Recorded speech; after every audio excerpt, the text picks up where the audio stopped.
Welcome to episode 4 of the Classic Match Review, where I'll pick out favourites from pay-per-views, Raw and SmackDown, and discuss what I thought of those classic matches. So today we'll be discussing TLC 3, also known as the Forgotten TLC, and probably one of the most underrated, as it took place in 2001 on an episode of SmackDown. Chris Jericho and Chris Benoit defended against Edge and Christian, the Hardys, and the Dudleys. So we'll get to the reason a bit later as to why it's probably the most forgotten for anybody that doesn't know, but this is synonymous with another famous moment in 2001, which was Triple H's injury. For anybody who's a fantasy booker out there, please let me know in the comments what you think Triple H would have done in that invasion angle in 2001. But it all started when Jericho and Benoit formed a tag team. Of course, they had a classic ladder match back at the Royal Rumble in 2001 for the IC title. The days when the IC title actually meant something. But anyway, they had that match. Eventually they come to form a tag team, and at this point Triple H and Stone Cold had formed the two-man power trip. At this point, The Rock had already left to film his first Hollywood movie, I believe, The Scorpion King, and Undertaker and Kane, who were the initial challengers to Triple H and Austin, had feuded with them for a couple of months as well. So we get to this match on Raw, and to this day, I do not know how Triple H carried on wrestling after tearing the quad, especially taking the walls of Jericho on the announce table. Impressive feat of strength there by Triple H, and perseverance to get through that, but fair play, he did, and he deserved the comeback and the reaction he got in 2002. The first part of his return in 2002 was good. The rest of it, as we now know, the Reign of Terror, not so good. But that's a story for another day.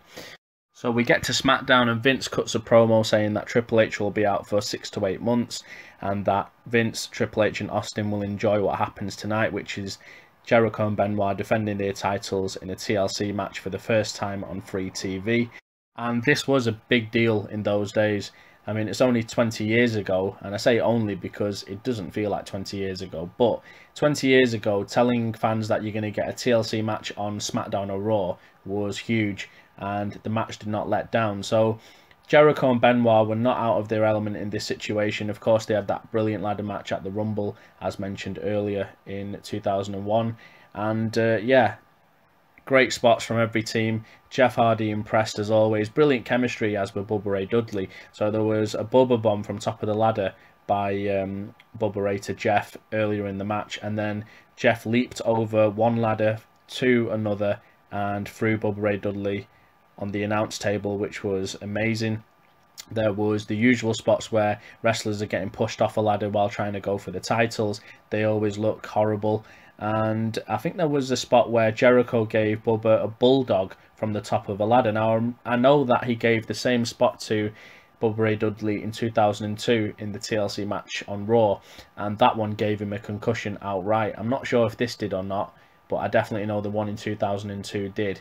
And there was another spot which was where the story was built in this match, where Chris Benoit was looking to dive through a table on the outside. I'm not sure to who, but he dived, no one was there. They got off the table, and Benoit injured his ribs, so he actually got taken to the back. It seemed like Jericho would be on his own for the rest of the match, but Benoit did return halfway through, and that's the key thing to remember here. So all this match was based on whether Jericho could defeat everybody on their own. There was another good spot where he gave the walls of Jericho to Edge on top of a ladder. Now, look-wise, it was impressive, but I don't actually know how much more damage that would have done just being on a ladder. I mean, like I said, if you look at it, you think, wow, that's amazing, but,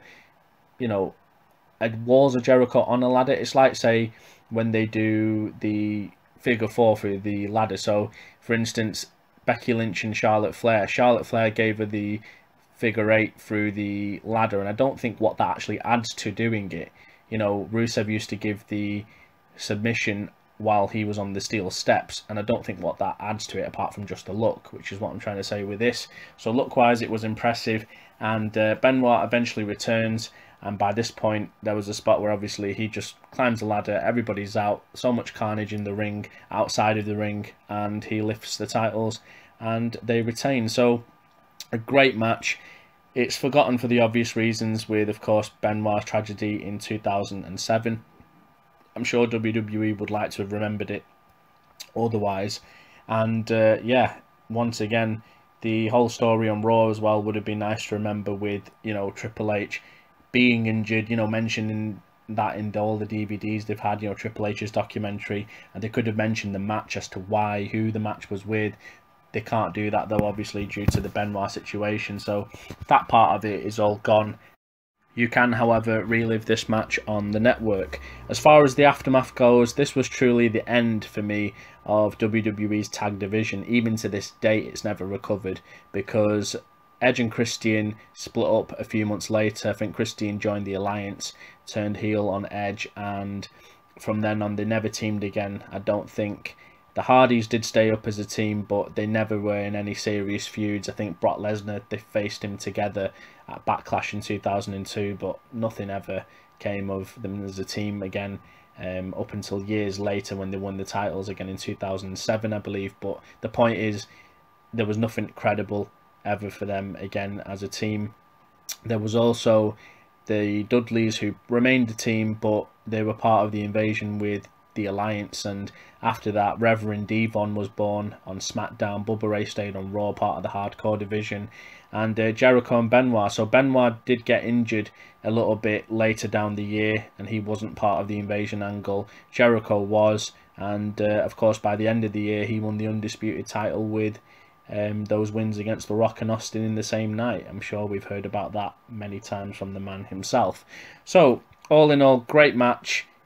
Great build up in terms of the story, and yeah, the aftermath not so good, and definitely the end of the tag division in my opinion as well.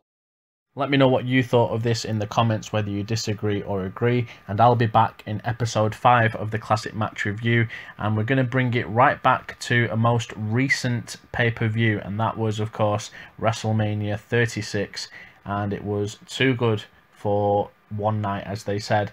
And yeah, the Boneyard match is what I'll be discussing. Definitely already in my top few matches in WWE history. Could it be The Undertaker's last match? Only time will tell. But nonetheless, if he does go out, then it will be one of the best pieces of work he has done in his career. And AJ Styles was great as well, as we know. So yeah, I'll be talking about that in my next video, and I will see you then. Thanks for watching.